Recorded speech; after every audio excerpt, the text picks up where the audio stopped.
చక్కని మా అన్నయ్యకు చెక్కిన ఈ చిలకమ్మ వచ్చింది ఇంటికి తన జంట గూటికి. చిరునవ్వే సిరులంటూ సుగుణాలే నగలంటూ నిలుచుంది వాకిట ఈ మందార మాలిక.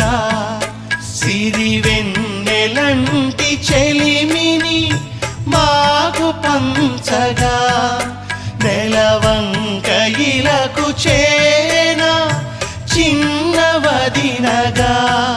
పొంగే ఆనందం తెచ్చే సంతోషం మాలో గిలిందెనే. వధువే బంగారం వరుడే తన సర్వం ఇది నూరేళ్ల బంధమే.